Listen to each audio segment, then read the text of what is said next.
Are we making noises? We are. Oh yeah, I can see. That's right. I can see the.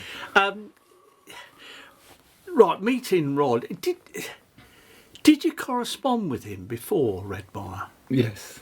Tell me. Yeah. When I was given the thumbs up by Tom Mintram, because I'd met Jack only perhaps 6 months previously to when I was invited to join, because there was a vacancy came up, and he said, well, you'll be one of the 2 new boys, because there's another person coming in as well. This was in the winter of '72, so this is January '72. He told me that, and I said, what's his name? He said, Rod Hutchinson. I said, do you know that name? No, I've never heard that name. He said, he sounds like a bit of a character. I get these sort of slightly crazy letters from him. This is Jack talking now. And I said, could you give me his address? I'd like to write to him. And because if we're both, starting again somewhere new, it would be great to, see if we can come up with some ideas about how we might tackle Redmire. And so we started to write. About once a month, oh, right. and the writing got more and more kind of shambled as we got nearer and nearer June. Because the season would be opening on the 16th, and I think it was Jack, Tom, and Bill Quinlan were on the first rota. It was 3-man rota each time.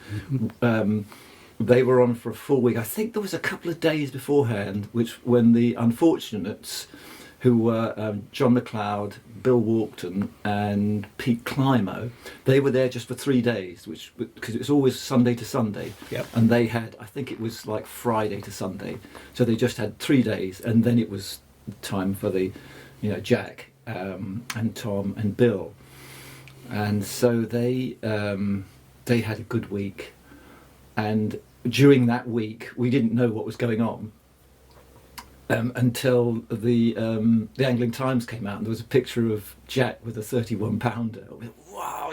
And because there was no grapevine then, you couldn't like there is now. I'm talking about internet grapevine. It was just you might get a phone call. So and so's had a 20-pound. No, and it was all really exciting, but no one knew anything. So to read it on the front page of the Angling Times was really good, and then we were away. We were gone on this having.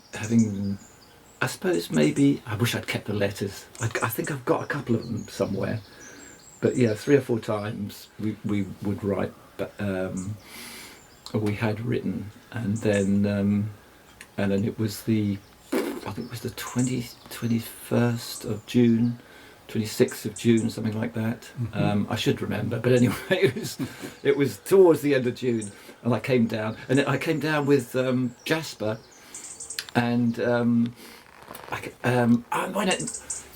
It's your brother. My brother, but. This is an interesting little aside from my first day at Redmire. I didn't go straight to Redmire because they were going carp fishing to Landrindod Wells. Yep. And they thought it'd be great if we could just call in at Ashley on the way, because we knew that one of our pals was fishing there, and I can't remember who it was, but Tom was going to be calling in to see if he'd caught anything, and Tom said, if you want, we could meet you there and I could tell you what's been happening. Oh, right. Because Tom was a stickler for the rules, and we weren't allowed to arrive there while Tom was packing up. It was sort of, oh no, you can't do that, and I was thought, well, that's a bit weird, but anyway, so I had to meet him at Ashley to see what had happened. So we'd so we caught that was rather nice, because it set it up. Who was it? I think it was Chris Seeger. Oh, Chris Seeger, that's right. Chris Seeger was fishing there. Yeah. Sounds right, yeah. That's right. And somebody had a 26-pounder, and I can't remember who it was. Anyway, so I got them. I got a bit of a idea of what had happened during the week, and and the only person other than Jack to caught a fish was Bill. He had a 26 pound common. So anyway, we met on the dam, Rod and I. My brother. So you pulled the car up. Was he already there? Yeah, he was already there. His Morris Traveller was already there. This beaten up old, Morris Traveller with all the wooden frame at the back. The classic Morris Traveller. And it always had a kind of limp, his car, because the suspension had gone on the rear offside, and so it looked like it had a limp when it was going on the road. And anyway, yeah, he was on the dam. He was wearing a big ex-army greatcoat. I remember this, great, and he was just with all that sort of hair he had, and he was just sitting down, just gazing out at the water on the dam track, and I came down.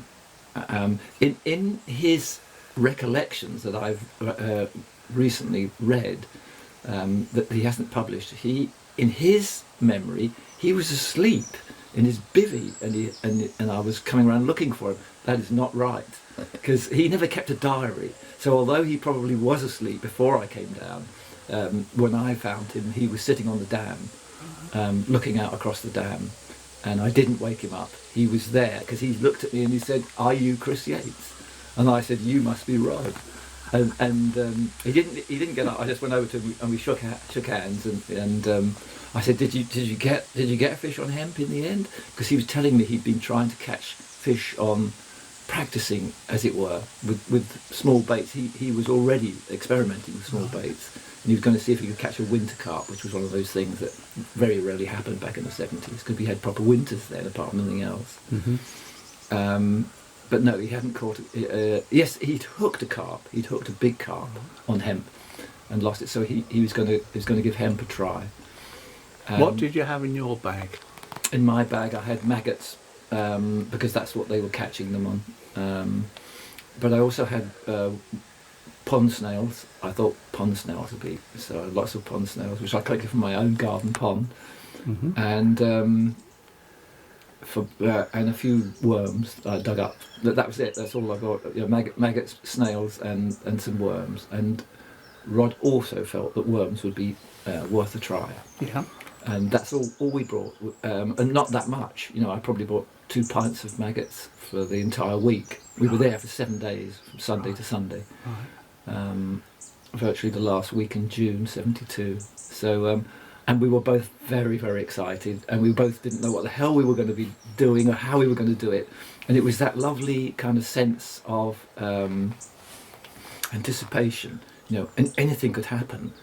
And we had the whole place to ourselves, because it was a 3-man rota, and Bob Jones, not Bob James, Bob Jones, who was a school teacher, he was, because it was obviously still term time, in June, and he would get the weekend off, but we wouldn't see him till the Friday night. So we had it to ourselves until the Friday night. So we had virtually 4.5 days. We arrived at midday. You could arrive at midday on the Sunday, and the others had to be off by midday. So and we used to always, except when Tom was there, we would always arrive before to see what had happened. We'd always have a good chat. What was the weed like that year? Pretty dense. It was good. I was really pleased to see it, because I used to hear Tom complaining a bit about the weed sometimes, and that it was.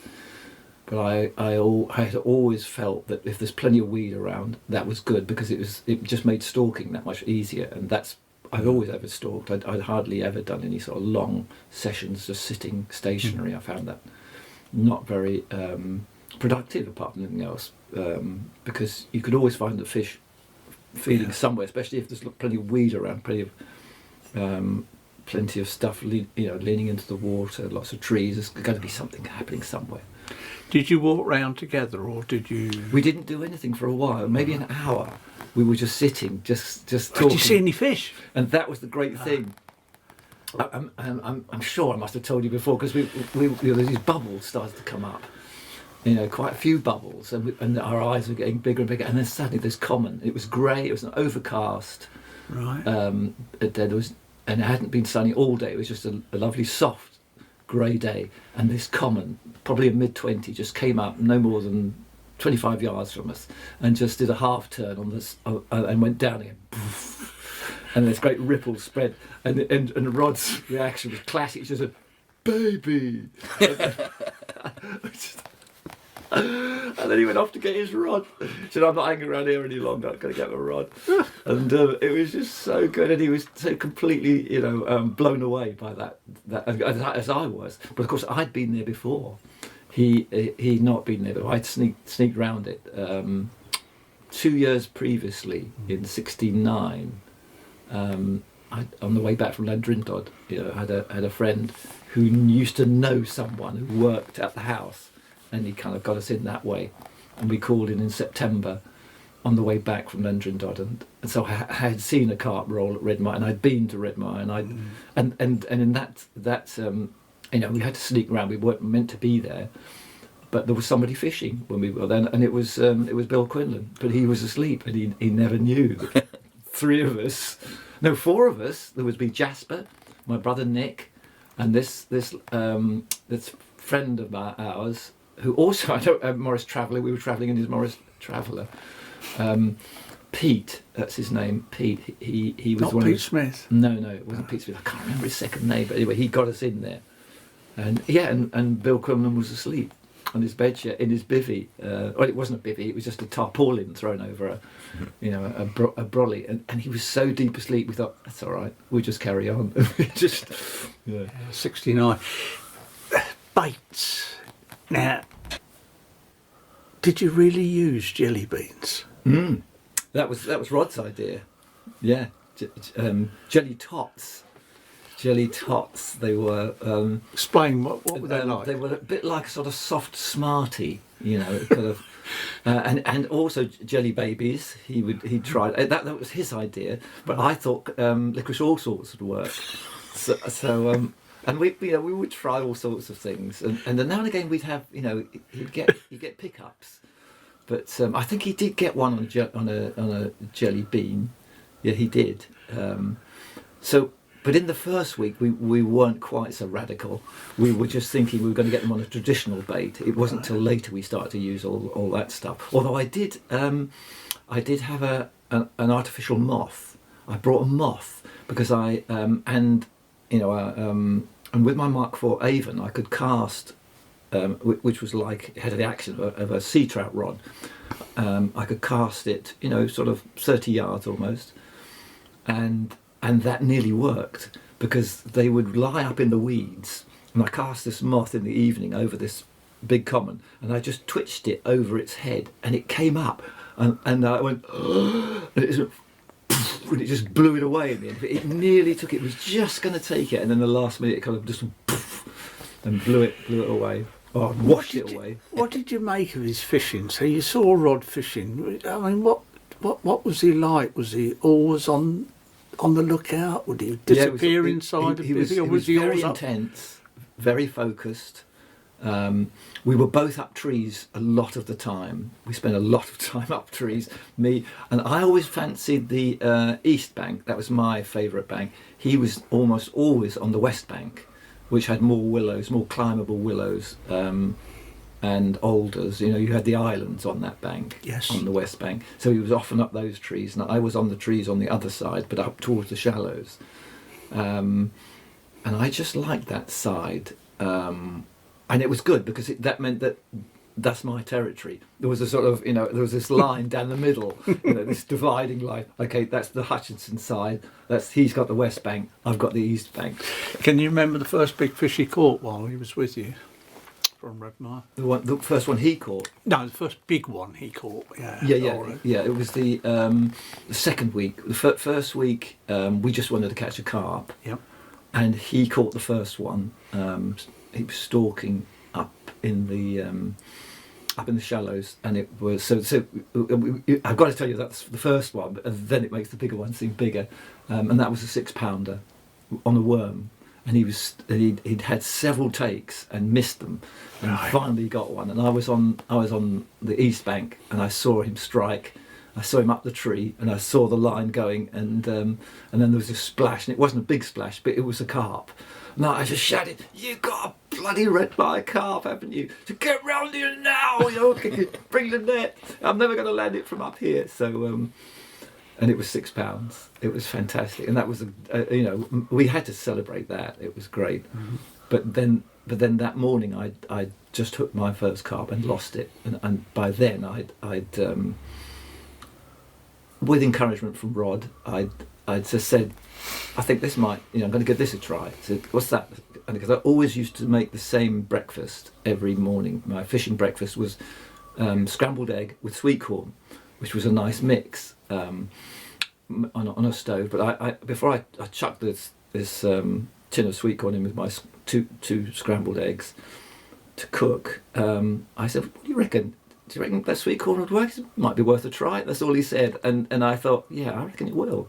And that evening, I hooked a carp. Was it in the evening? No, it was in the morning. The next dawn, I had a fantastic run and broke on the strike because I was so excited, and that was it. And then Rod got a 6-pounder, and then the next evening, I got a 11-pounder on sweet corn, and that started me rolling.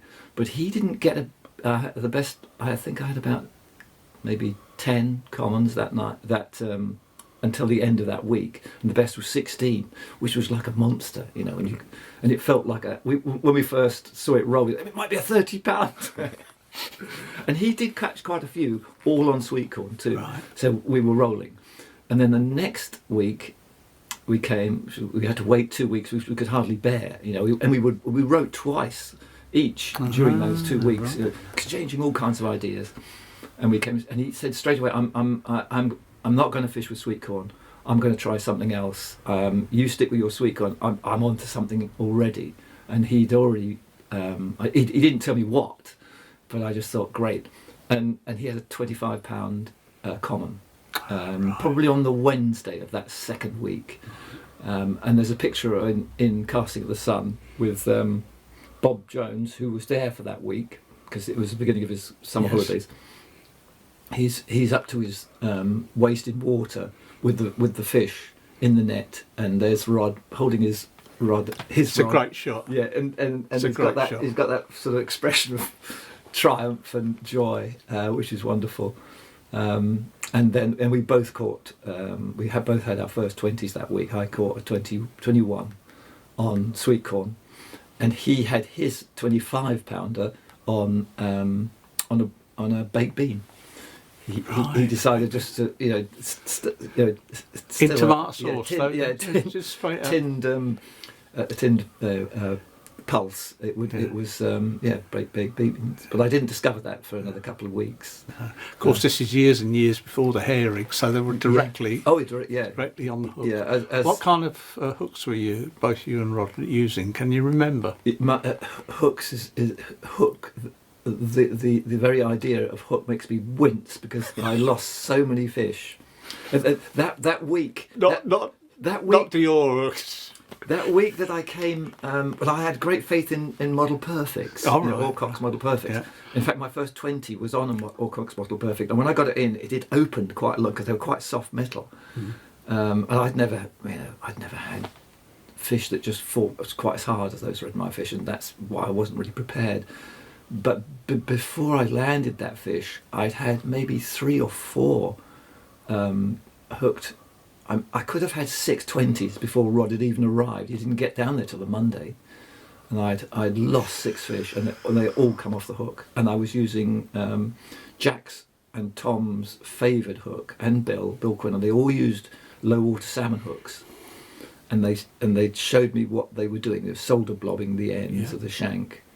They'd cut because they were long shanks, so they cut the shanks down, solder blob, and then do a whip the line on. You could master the Domhoff knot, could you? In 72.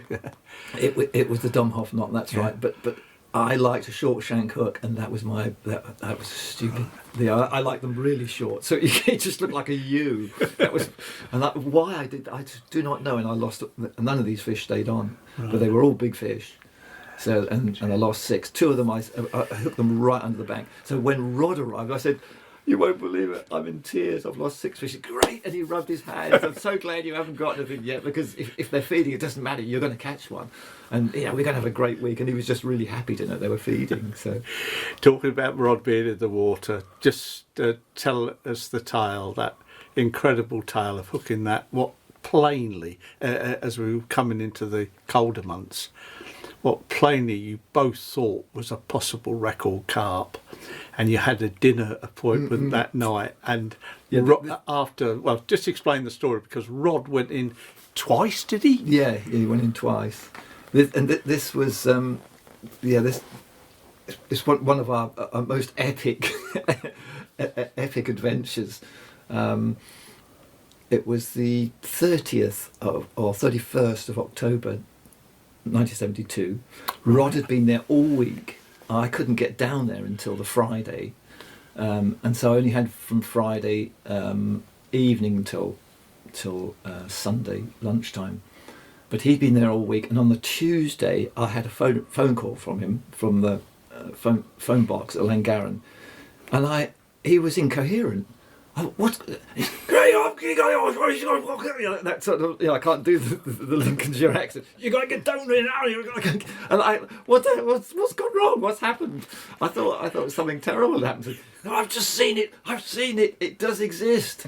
I thought, is he talking about the ghost, or is he? No, the big one. The big common, Jack's big common. I've just seen it, and he was fishing in Ingham's, and this fish had rolled. He said probably 30 yards out, and it had been cold and grey and nothing much had moved, and then this enormous thing the size of a canoe had just rolled right in front of him and just sent him into a frenzy.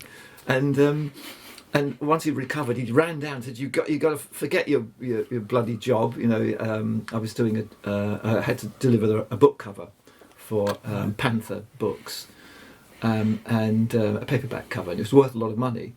And I had to deliver it by Friday, and that's why I wasn't going to get there till Friday. Right. I said, no, I can't come. This will pay for Redmire for next year. And he said, well, you're mad, because it's on the move. I've seen it, and there were bubbles later, and and there was definitely things happening, but the lines never moved. And anyway, so I've just come down to tell you, get here as soon as you can. So when I came down, his eyes were still popping out of his head on the Friday. He was still frothing, because of this monstrous fish. So that's the setup. He'd had a 23-pounder, I think. That's the only fish he'd had. And then while I was setting up in the willow pitch, I decided, because this fish was on the west bank, that where he had been in the style. No, Ingham's. Sorry, he was in Ingham's, which is on. I said that, didn't I? On the style. On the East Bank, sorry. So I decided, I was going to be an East Bank person, and with his permission, of course, and I was going to fish the willow. And I flicked out one rod, and I've left. So I ran round to my Renault van to get something essential, like a can of sweet corn or something like that, another can of sweet corn. Got back, my silver paper was going. And Ron, I got you, jammy bastard! First cast, and it must have gone 70 yards at least. But it wasn't a big fish; it was 14-pound common. No, got it in. But it was got it in. And then the next morning I had a 24, also on sweet corn. And by then Bob had arrived. He was just there for the day, and Bob landed it, and Rod, we were having a cup of tea. In fact, I remember, because we were just discussing the monster, and we were all sitting in my pitch, in the willow pitch, and I'd made a cup of tea with a gas stove, and and it was really nice, because we were just sort of reminiscing on the season so far, and we thought we'd done quite well. Rod had had 2 or 3 more good fish, and now I think he was sort of like 2 20s ahead of me, which I thought was I gotta try and keep up with him. But then he was always on the go. He was exhausting to fish with. It was great, and then my silver paper just went off. And I remember. In fact, I remember what this brought it back. The words, because we'd been watching this bubbler out off the willow pitch, and then I said, it's getting closer to where I cast that bait. It's getting very close. And then I said, do you want a cup of tea? And I just put the gas stove on to make another cup of tea. And then Roger said, there you go. And the silver paper was going, because he watched the silver paper rise up to the butt ring, and they made that lovely hiss. And then they both stood up and stood back as I clicked over the pickup on the Mitchell 300. Boom! And there was just this. It just sat there and just slowly came up to the surface. And the water by then, it was cold and it was black. Redmire had gone sort of black because of the cold. You could just see this big gold shape come up because they go that, that lovely tone later in the year, and it just looked like giant goldfish. And it was a 24-pound common, which fought quite hard but didn't take much line. And then this story's going on too long, because then Bob went home.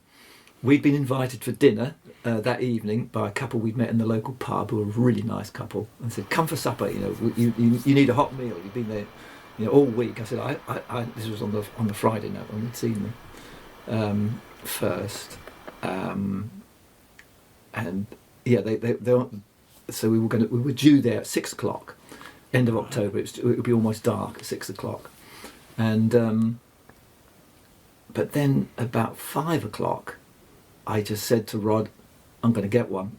I'm in the wrong place. I was fishing on the island. I'm going to get one there. And I pointed it out. I said, that corner of the dam. I'm going there now. I'll call you in a minute. And he gave me that look, because he knew that now and again I would have this feeling. And nearly, not every time, but most times it would work out.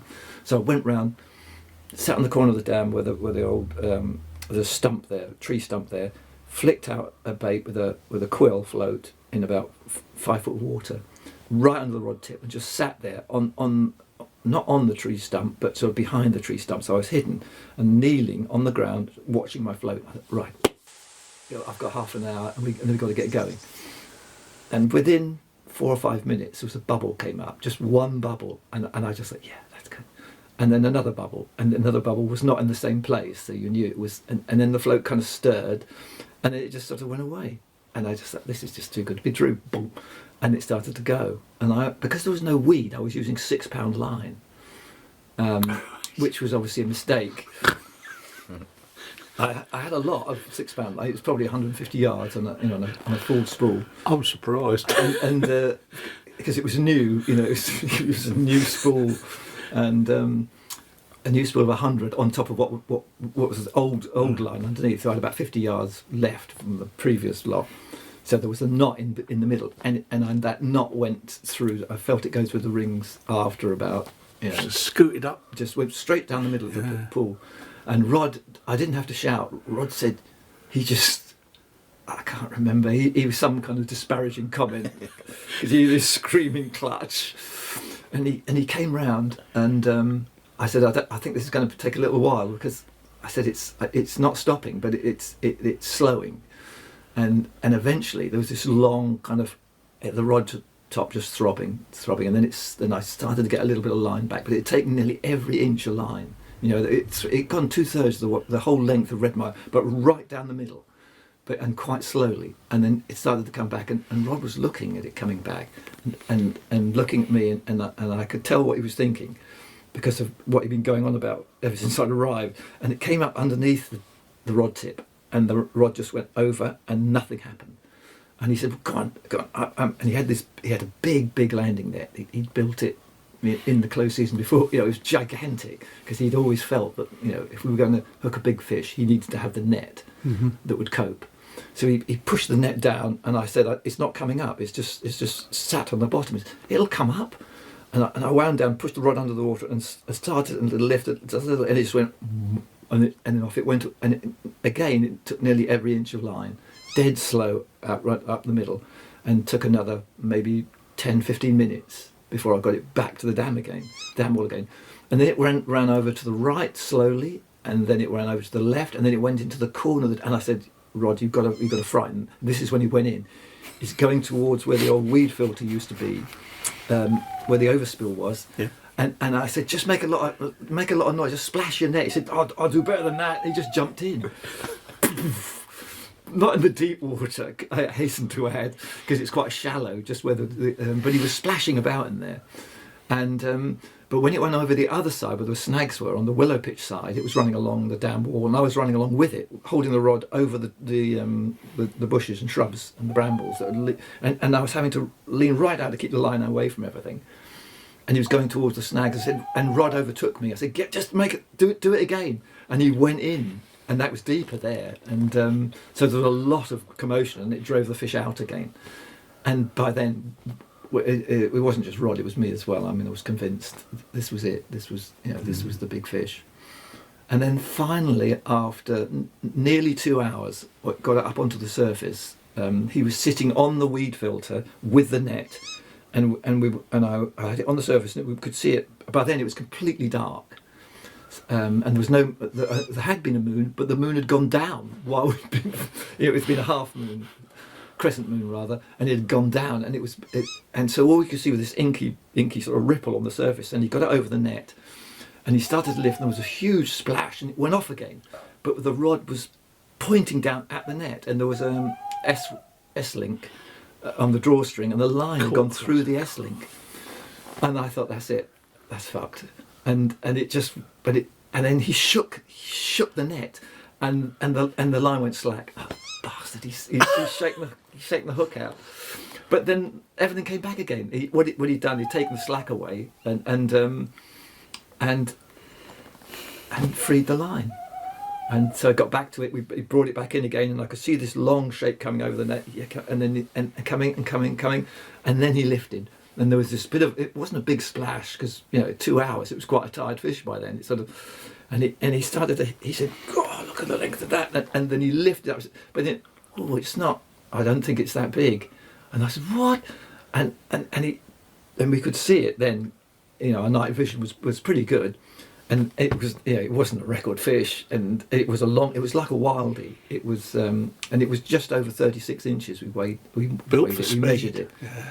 But it was it was a gigantic wildie, and we never saw it again, and no one had ever we showed the pictures to Jack. We put it in the sack and never stopped fighting in the sack, and in the morning it was still fighting, and we couldn't get a good picture, but we did take a couple of pictures of it. And it doesn't look like it looks like a long fish, but we were convinced that was the record, and so we were very late for supper that night. I could say, did you make supper? Another thing I must ask you about, because people will find this interesting, fascinating, and also slightly weird as well, is didn't you write to Rod before you caught the record fish, saying, I think. So just prior to the season in 1980, and that the postcard has actually been reproduced, hasn't it? In one of the. How did you know? Nobody can. You can't. I did discuss it with a psychologist once, who was a member of the Royal Society. I think she was head of the Royal Society. I did a programme on the Sixth Sense for Radio 4 once, and I talked about this, my absolute conviction that I was about to catch, the biggest carp in the country, and that card that was published, by the way, that wasn't the card I sent him. Oh. That was the card I sent him from Redmire on the morning after to say I just landed that fish. Sorry, right, but I had sent a card to him, and to not Jasper. No. Burt Whistle. And to Nick. Right. To Nick, yeah. To Nick. I sent 3, maybe 4 cards to people to say, by the time you get this card, I posted it on the way to Redmire on the 15th, and so it was stamped 15th of June. So by the time you get this card, I will have caught the record carp. And that was the weirdest thing. I've never done anything like that before. I often felt my chance, I've got something's going to happen. And Rod would always... But Rod knew from our experiences together that if I had a very strong feeling about us, where to fish, what might happen, he would always say, "You daft southerner," and then he'd say, "But I think we should do that." After the end of that first season, I think we should, at least we could try it. And he never had complete faith in me, but he knew there was something weird going on. And maybe it was because it was Redmire. Because Redmire is a very strange place. What did the psychologist make of your predictions? She put it down to, she called it patterns of experience. patterns of experience, patterns of observation, that we see all the time, especially when we're in a situation like at Redmire, where it's very calm, and you're noticing all the various natural rhythms going on around you, and you start to, without being conscious of it, you start to join up the dots. That's how she put it, and therefore you get a kind of you can predict something's happening, where you can predict where this is all going to lead. And I said, well, that's not really what happens, because I'm not there. I'm somewhere else. I was at home, and I suddenly knew I was starting to get quite this very strong conviction that when I went to Redmire, I would catch this fish, and as I said, told Rod, and by then he had more faith in me by then. Not that we fished. It was a shame we didn't fish much together then, because he'd left. And just let me, before I forget, you'd also seen and fished with Rod at places other than Redmire. Savay, right? Johnson's. Right. Okay. And obviously he was carp fishing then. Yeah, of course. And didn't he catch a big one at Savay while you were there with him? The picture on the front cover of his book. You took that shot. The Bronica. The Bronica Canberra took that shot. Yeah, took several rolls of black and white there, and I lost a big fish on his special bait. So I was very good at losing fish, but that's because I refused to use a hair rig. I still. Wow, you're in the realms of the hair then. And it was a pretty solid bait. I just tried to sort of side hook it, but I had it on for quite some time. It was a good 20, but it rolled off in the end. But did you catch any at Johnson's when you went to see Rod? Can you remember? He had. I remember he had a really big tench once. Did he? Pushing which was big at that time. It was pushing sort of 7 pounds. Whopper. He had a couple of low 20s when I was with him. And I remember with Fred Wilton, who was down there that one day, and a couple of those other Kent regulars. We were all having a bit of a barney on the bank, and I just arrived on a big Kawasaki. I had a big 900 motorcycle then, and he said, so show us one of those new rods you just got hold of. And I'd got this. I said, this isn't a new rod. This is the rod that I'd lost a big fish at Redmire, which was the sea trout rod, the Hardy rod. He'd been intrigued by it because he used to fish with a little one of his daughters. The little rods. He used to stalk at Redmire with this little solid glass rod, and he had several 20s on that little rod. And this was like a pre-war version of that rod. And so I said, feel the action, and it was 8 foot, 2-piece, like my very first rod. And I put a reel on it. I said, go on, hook me up to the back of my bike, see if you can stop me. So I roared off along the track on my 900cc motorcycle with dust everywhere, and he tried to stop me before I got to the end of the track, and everyone sort of fell around laughing. But he said, God, it's a good rod. I said, and of course I pretended it had stopped me halfway around. I put both brakes on and skidded and crashed into the undergrowth. Finally, can you remember the last time you saw Rod personally? I think it was it would have been at the NEC. Right, at Go Fishing. Yeah, yes, right. And he was in he was in a good mood. He probably had a couple of bottles of wine at that lunchtime by the time I got to him, and we were sitting in. I think we were meant to be sitting in Terry's bivvy. Terry, come on, give me the Terry. Eustace. No, not Terry Eustace. There's another one. There's all these Terrys. Terry, but anyway, we were sitting before Terry Hearn. Yeah. No, it was Terry Hearn. Oh, was it? Right. It was Terry Hearn. Yes, right, okay. yes, it was Terry Hearn. Okay. And we were having to do a session in front of quite a big crowd. Mm-hmm. And we were doing what we're doing now. We were talking about Redmire mostly. Sure. Although there was Terry talking about his experiences elsewhere, and there was somebody else too. There's 4 of us, but Rod took centre stage. It was great. Did he? He came up with some great stories. And he was such a good storyteller because his delivery was quite kind of it's quite matter of fact, and so when it got more sort of surreal and more exciting, he hardly raised the level of his voice, but it just made it more exciting in a way. It was he was great fun to talk with, just to have a chat with, and although I think I did see him again once. I can't remember where it was. It might have been a book signing or something like that. But Right. And we used to write occasionally. But then we'd phone occasionally.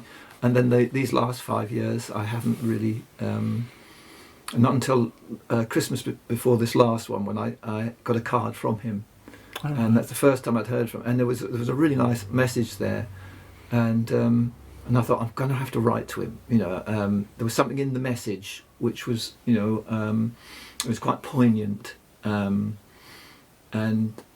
I thought, because I knew he hadn't been well, so I was going to write him a New Year letter. But I must get around to that. I'm very bad at getting around to correspondence now, and I never got round to it. And then the next thing I knew, he wasn't even there to get the letter. Right. So it was, I was very, very sad to hear that he'd gone. But but we had some great times together, and I think the happiest times I've ever had fishing ever were those was that first year, and the best day we ever had was the beginning of the second year in '73 when we started. We had it just it's like a lottery. We got the first week, and it was Rod and I, and Rod had been, and Bob Jones had, because it was a Sunday, he was going to be there just for the Sunday, and he was going to have to be at school. Had to get up crack of dawn on a Monday morning to go to school, just like a naughty boy, But and it was wonderful. It was just so good. We both had a 20-pounder that night. Lovely moonlit night. I remember, and he had the first one at 2 minutes past midnight. I heard him cast, and his swim was so boiling with fish because he'd been there for like 2 days. And he said, "Climb up this tree. Look at that lot." And he said, "Wait till midnight." And I said, "They'll be gone by midnight. They'll know."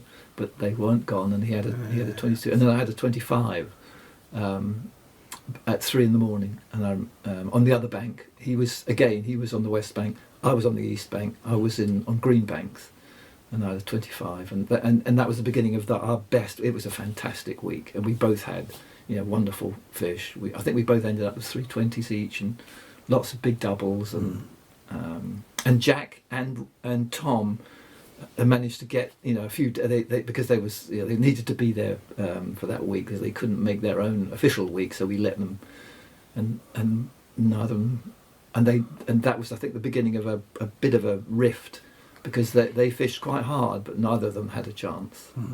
And they looked at us. Always on the go, always climbing trees, and they just said, it's too exhausting. Young guns. Young guns. You never stop. I said, "No, we're only here for the week. We want to make the best of it, And they were a little bit disturbed, I think, by our, completely wild and unstoppable enthusiasm and energy. We wouldn't sleep. Or sleep very little through that whole week. We didn't end up looking like a couple of ghosts by the end, but we'd got a lot of fish while they were just sitting their bivvies. They would never move. Wonderful memories. Yeah, wonderful. Thank you very much, Chris, for sharing that with us and everybody who will listen to this at the tribute weekend. Thank you. And I'm sorry I can't be there.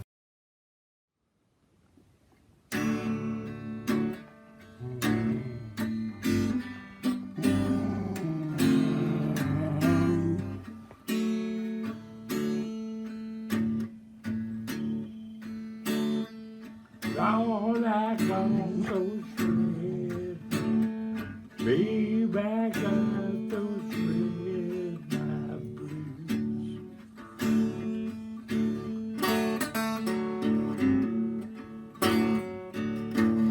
I got those red my blues to the tip of my red my shoe.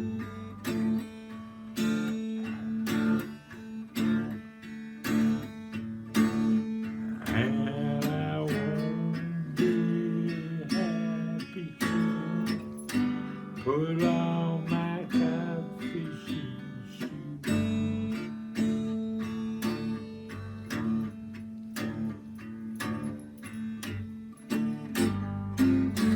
Say, don't you like knowing where I've been? Redmire, leave that old willow tree and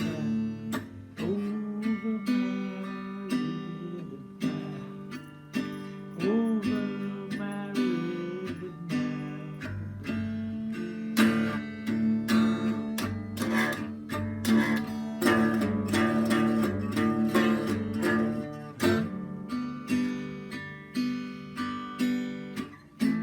put on my tide fishing shoes.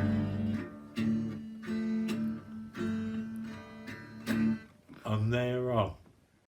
Right, we're here at Horseshoe Lake on Sunday morning, the second day of the Rod Hutchinson weekend, and I'm here with Derek, the chairman of the Carp Society. How do you think it went yesterday, Derek? I thought it was brilliant, Miles, it was absolutely brilliant. Saw so many old faces from the years gone by, and the feedback that we got from talking to people was absolutely excellent. I think people really enjoyed themselves. Yeah, I had a lot of people coming up to me saying that how good it was, because this is the sort of third weekend we've had, isn't it? It is, yeah. The first one were we had it on the air show day, and it rained. Yeah, and the weather, and Yeah, we had about 20 people in his dog through, didn't we? Yeah, that's but right. yesterday I was really pleased myself with the turnout, and like I said, there were quite an array of stars here, weren't they, yesterday? And it was I thought the auction at the end of the day kind of really finished it off. I mean, when you've got somebody bidding £1,100 for Rod Hutchinson's guitar, That's right, yeah. £700 for the leather back that we produced, so it's absolutely brilliant. Yeah, of that's- course, touching on Rod Hutchinson, the weekend is not so much in memory, it's more of a celebration of Rod's life, and his family were here as well, and we've raised a few quid for them as well, haven't we? Yeah, we have, yeah, because a lot of the money, primarily the auction money, just in case anyone's in any doubt about it, the event has actually cost the society lots of money. And our proceeds from the auction will go towards paying for things like the marquee, the big screen we had to buy, and all that kind of stuff. The stuff of Rod's that was sold is going to be donated to a charity of the family's choice. That's right. It was a celebration, and it was, I think, fitting that it was about Rod Hutchinson, because he just did so much for carp fishing over such a long while. He never courted fame. It kind of followed him, really, because he was just one of those anglers who was a bit special. That's right, yeah, and his memory will certainly live on for a very long time. Yeah. Right then, we're going to open the gates for day 2, so we'll crack on, Derek. Yeah. Let's get on. Cheers, Miles.